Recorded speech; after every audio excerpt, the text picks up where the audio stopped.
Welcome ladies and gents, Chris Andre here. You can find me at PetBoxing on Twitter, or of course you can subscribe to the channel. Let's talk boxing. There's loads to talk about. We'll start off discussing Tyson Fury and some of the comments he's made, which could suggest that we see something not quite unique because it's been done by a former great heavyweight of the past, but something that is a bit of a PR trick which could actually be entertaining. We'll talk about that. We'll also discuss Dillian Whyte's choice to move to WHYTE McGIRT as a trainer and ask the question of whether this could work for Dillian Whyte.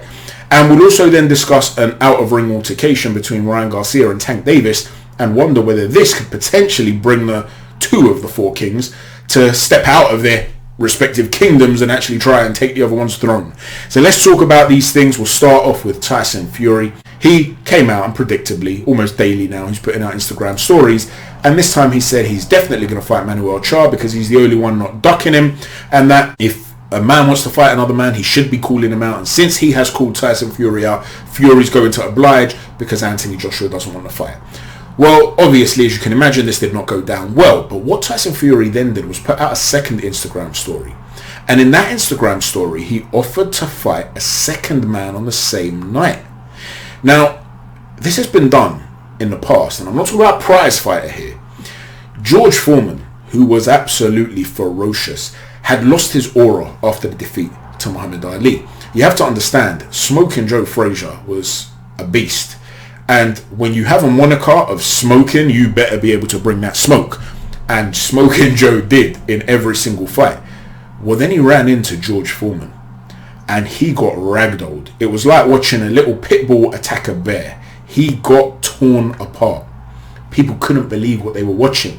The aura of George Foreman was that this guy is unbeatable. There's no way anybody's going to be able to stand in the ring with him. Muhammad Ali's not going to be able to do it. Nobody can. He's an indestructible force that has the punching power to put a hole in a tank. Forget it. So when that shock happened and he lost to Muhammad Ali, Foreman was desperate for a rematch that never came. Now, George Foreman got his tactics very, very wrong, and Ali was a genius in that first fight. Had there been a rematch and Foreman had been smarter, I personally believe Foreman would have probably won the fight. But we'll never know. And he couldn't handle the fact that he'd lost that aura, that people weren't respecting him in the same way. So what did Big George do? He decided he was going to fight 5 guys on the same night, just to put an exclamation mark on the brutality he could bring. And what was this gimmick all about? Well, it also had Muhammad Ali ringside, and you can find footage of all this on YouTube, by the way. And Muhammad Ali was trash talking him throughout.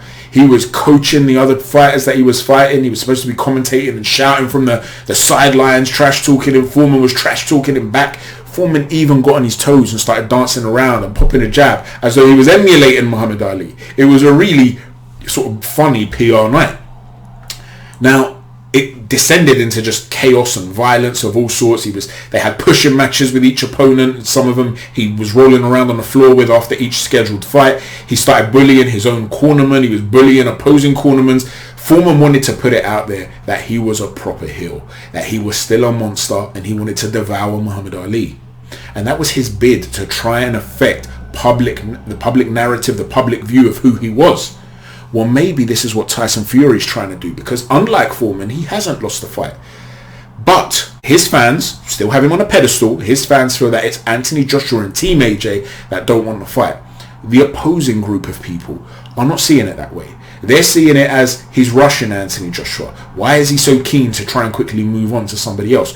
Surely you should be patient and let this fight happen. Let them iron out any problems that they have, and hopefully you get to fight AJ in December. This is the opposing viewpoint. And you've always wanted to fight a bum, this is what they're saying, a bum like Charr. And so as a result of that, stop pretending that you're all that. Well, if Tyson Fury was to fight 2 men in one night, and it was another guy who is not going to be a killer you wouldn't expect. I don't think it's going to be Joe Joyce, even though Joe Joyce has also said he wants to fight and he could be ready in December. Imagine he was to fight Charr and an equivalent, and he was to batter them both within a couple of rounds. Well, this is something that in the casual market, on Talk Sport, and these sorts of places, it's going to go down very, very well. And even for hardcore boxing fans like myself and you guys, if you guys are watching this channel, you're obviously hardcore boxing fans. It's going to be an entertaining thing. Whether you like what he's doing or not, whether you dislike him, you're going to be rolling your eyes and saying, I hate this gimmick. It's going to be fun to watch him beat up one guy and then the second guy come into the ring fresh. Because even with George Foreman, when he fought those 5 guys, and this is 2 guys, not 5, but when he fought those 5 guys, he wasn't as fresh for the last couple as he was earlier in the fight. He started to tire a little bit. What happens? Just hear me out. If Manuel Charr is able to last a few rounds, he is able to force some sort of pace, and Fury tires a little bit. I mean, just imagine it was to go 8, 9, 10 rounds, and Fury's had to work a little bit, and then comes in another fresh and durable heavyweight. It starts to develop some interest, right? You don't expect him to lose. He's not going to call in any killers, like I said. But maybe this is the point of what he's trying to do here. He's trying to appease the fans by putting on a circus show. And he's been willing to do these things by calling out the likes of Francis Ngannou. He's already gone to WWE wrestling. I think he's very smart at knowing what will wash well with casual boxing fans. And even with hardcore fans, those that like a story and like a bit of a gimmick. But the point is, would this work for you as a boxing fan? I understand you guys are probably as hardcores really wanting to see him fight Usyk and perhaps Anthony Joshua. But if you're not going to get that, you are going to get a keep busy fight.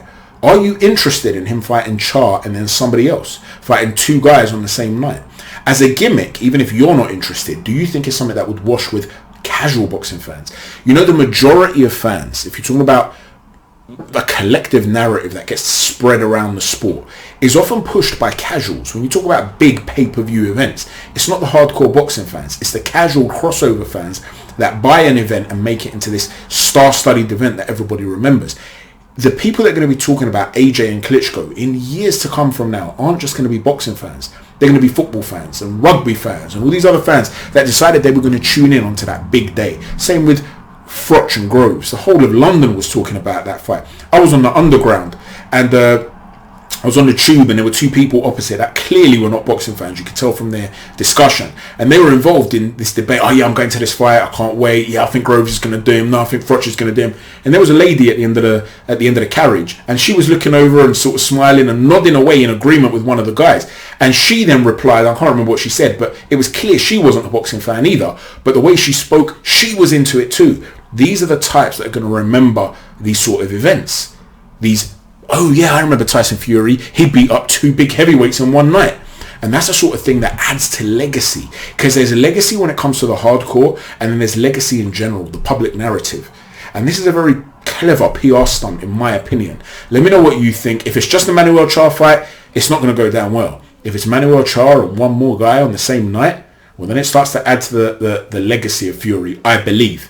Let me know what you think and how you interpret that. Moving on from that, let's talk about Dillian Whyte. Dillian Whyte has decided to sign Buddy McGirt as his new trainer and potentially move to the United States. Now, Hatman has put out a video, a really good video, check it out, where he's not convinced about this. He just feels that Dillian Whyte, his punch resistance isn't what it used to be. And additionally to that, Buddy McGirt's the sort of guy that likes to focus on some technical elements, as he showed with Arturo Gatti. And what can he really add to Dillian Whyte's game? Because Dillian Whyte is a technical boxer, believe it or not. He's not just a slugger. He can do that. But you saw against Lewison, for instance, or the two Chisora fights, he can get on the back foot and box Dillian Whyte. So Hatman's not convinced he can really bring that much to his game. But additionally to that, he's concerned about the chin of Dillian Whyte, in which case, where does he go from here? And he talks about what fighters he feels perhaps he should avoid, or what fighters he might have a bit more of a chance against. So check out that video. But I also want to give an alternative perspective here. And I'm not saying Hatman's wrong, it's just potentially another way of looking at this.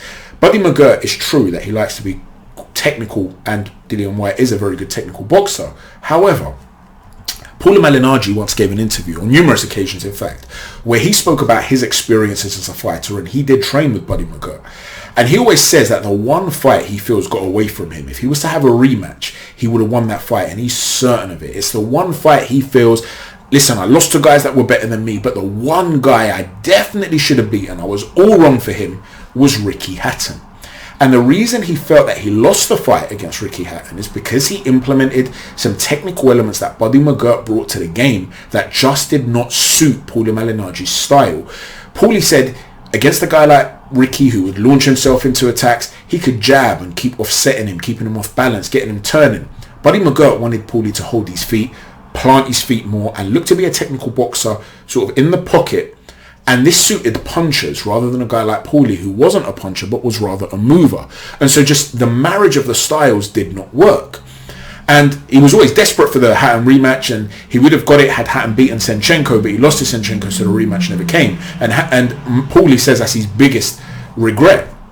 Well, if you look at the work McGirt did with Kovalev, for instance, you can see what Paulie is talking about there. Kovalev would often shift his weight onto his front foot and hide his body. He'd put it out of line, out of range, almost like he's leaning away. And instead of just leading with a jab, and we know Kovalev had one of the best jabs in the entire sport, he would sometimes lead with that right hand. So he'd go 2-1 or he'd throw a 2-1-2 combination. But he's hiding his body. He's trying to lean away. Now, we know he had some vulnerabilities to the body. But the point is he was able to hold his feet in the pocket and still box with a guy. And because you're holding your feet in the pocket, you've got to have the sort of firepower that will make a guy think, right, he's stationary, I'm just going to rush him. And that worked with Kovalev, whereas with Paulie, it was never going to suit him. Well, with a guy like Dillian Whyte, who's got great punching power, we know he's got a monstrous left hook. His right hand's a little bit underdeveloped. Maybe Buddy McGirt's going to work on, bringing that in if it's not just an issue of biomechanics. Also, Dillian Whyte looks so trim. I actually thought it was a photo from years back, considering how trim he was, but obviously the very grey beard of Buddy McGirt gave away that it was recent. Maybe being lighter like that will improve his biomechanics, so he's not sort of falling over himself with his balance and stuff. So maybe they are looking to turn him more into a boxer in the pocket who can use his power and hide his chin.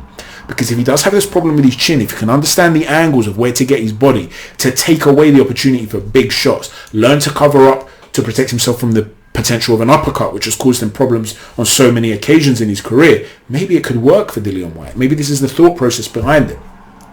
Let me know what you think. If he had stayed in the UK, like I said, I would have been very happy to see him link up with Mark Tibbs again. I think Mark Tibbs is a terrific trainer, and also he's a gentleman but has a very fiery side to him. You saw that when he got into that beef with Derek Chisora and he ended up picking up that glass and throwing it at him after Derek overstepped the mark. And that's something that I believe suits well with a guy like Dillian Whyte, because you've got to make sure he still has that fire within him and that self-belief. And as Hatman says, he's got an elite level mentality. He's a warrior, there's no doubt about it.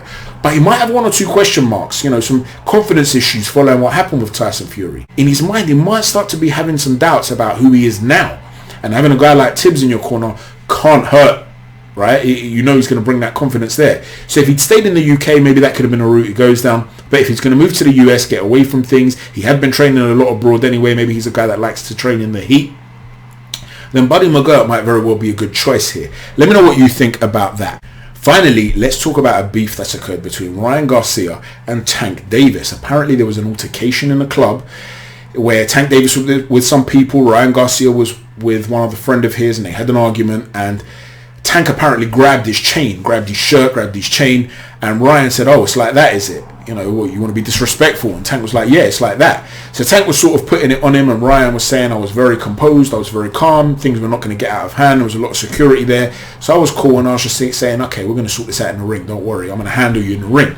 Now, hopefully, this is the sort of beef, and I'm not sitting there condoning any violence outside the ring, obviously, but, having a bit of a push and a pull, as George Groves and Froch once had in a face-off, if that's going to bring about the fight, with Tank Davis thinking, yeah, I put it on him and he didn't do anything, he's blatantly scared of me, and Ryan Garcia secretly thinking, you know what, just because I didn't react, you're confusing being composed with being weak.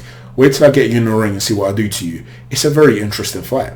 There are ways I can envisage in which both guys win it. I've already alluded to an error that Ryan Garcia makes that he needs to eradicate if he's going to have a chance against Tank. I did that in the post-fight review of his last fight against Fortuna. I had to pause the video there. My mind went blank. And he's got to rectify that error. The moth trying to fly in my mouth. He's got to rectify that error. But there are also many ways in which he can exploit some things that Tank does. So don't for 1 minute think this is an easy fight. Ryan Garcia is very big at the weight. He's got tremendous athleticism, a big puncher, very fast hands.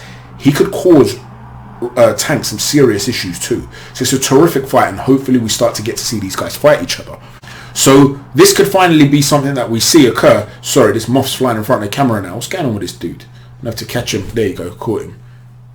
See, let him go. Did the camera pick that up? That's Mr. Miyagi style stuff. I should have used some chopsticks. But anyway, don't worry, he's alive for the animal rights activists out there. He's flying around. I don't squash him. Anyway, this could be what the lightweights finally need. Let me know what you think, ladies and gents. Please don't forget to hit a stiff jab on the like button, a right cross on the subscribe button, and an uppercut on the notifications button. Thanks for watching, everyone. Chat to you soon. Take care. God bless.